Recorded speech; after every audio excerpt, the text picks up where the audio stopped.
दोस्तों, जब हम इजिप्ट का नाम सुनते हैं तो हमारे दिमाग में सबसे पहले जो चीज आती है वह है पिरामिड और मम्मी जो उनके नीचे हैं। विशाल मकबरे हमें एक ऐसी सभ्यता की झलक देते हैं जो हजारों साल पहले मौजूद थी और हमें उस काल के लोगों के जीवन को बेहतर ढंग से समझने में मदद करती है।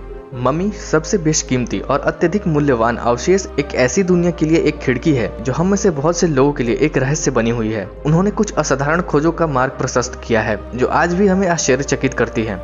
हम जानते हैं कि ममीफिकेशन प्राचीन इजिप्शियन द्वारा विकसित किया गया था, जो मानते थे कि किसी व्यक्ति की मृत्यु के बाद आत्मा जीवित रहती है। उनका मानना था कि किसी व्यक्ति का ममीफाइड शरीर मृत्यु के बाद शरीर में वापस आने के लिए व्यक्ति की आत्मा के लिए एक स्थान या घर होता है। यह उन्हें अनंत जीवन प्रदान करने के लिए था। इजिप्ट में हजारों मम्मी हैं और उनमें से कुछ वास्तव में 33,000 साल पुरानी हैं। सबसे प्रसिद्ध मम्मियों में से एक किंग तूतनखामन की है जो 33,000 साल पुरानी है। वैसे ही हम आज एक ऐसी मम्मी के रहस्य को जानेंगे जिसे देखकर वैज्ञानिकों के भी होश उड़ गए थे। दोस्तों, प्राचीन इजिप्ट के स्क्रीमिंग मम्मी के रहस्य ने वर्षों से विशेषज्ञों को चकित कर दिया है, लेकिन भयानक अवशेषों के पीछे के रहस्य को आखिर सुलझा लिया गया है। जब आर्कियोलॉजिस्ट ने पहली बार ममीफाइड शरीर का खुलासा किया तो वह लंबे समय से मृत इस इजिप्शियन के चेहरे को पीड़ा से विकृत देखकर आश्चर्यचकित हो गए। वर्षों से वैज्ञानिक ये नहीं जान पाए थे कि वह आदमी कौन था और ऐसा क्यों लगता था कि वह तड़प कर मर गया है।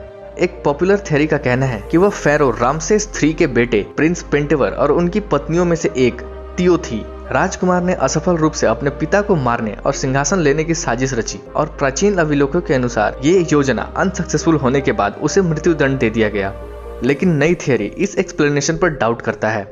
न्यूयॉर्क में लॉन्ग आइलैंड यूनिवर्सिटी के एक आर्कियोलॉजिस्ट डॉक्टर बॉब ब्रियर, जिन्होंने शरीर की जांच की है और कहा इस मम्मी पर दो ताकतें काम कर रही थी, एक उसे छुटकारा पाने के लिए और दूसरी उसे बचाने के लिए। इजिप्ट के सुप्रीम काउंसिल ऑफ एंटीक्विटी के डॉक्टर जाही हवास का मानना है कि यह संभावना है कि मम्मी एक राजकुमार था जिसने अपने परिवार को शर्मसार किया था। इसे अन्य राजघरानों के साथ दफनाया गया था, लेकिन एक भेड़ के खाल में ढककर। डॉक्टर हवास ने कहा कि प्राचीन इजिप्शियंस के मुताबिक एक भेड़ के खाल के साथ कवर करने का मतलब है कि वह एक अच्छा इंसान नहीं था, उसने अपने जीवन में कुछ बुरा किया था। हमने कभी इस तरह की मम्मी को पीड़ित नहीं देखा था। यह सामान्य नहीं है और यह हमें बताता है कि कुछ तो हुआ था, लेकिन हमें नहीं पता कि वास्तव में क्या हुआ था। डॉक्टर ब्रियर ने आगे कहा किसी कारण से यह सुनिश्चित करने का प्रयास किया गया था कि वो पुनर्जीवित ना हो और एक अन्य प्रयास में किसी ने उसकी परवाह की और उसे ओवरराइड करने का प्रयास किया। तो दोस्तों, आज से पहले क्या आपने इस स्क्रीमिंग मम्मी के बारे में सुना था?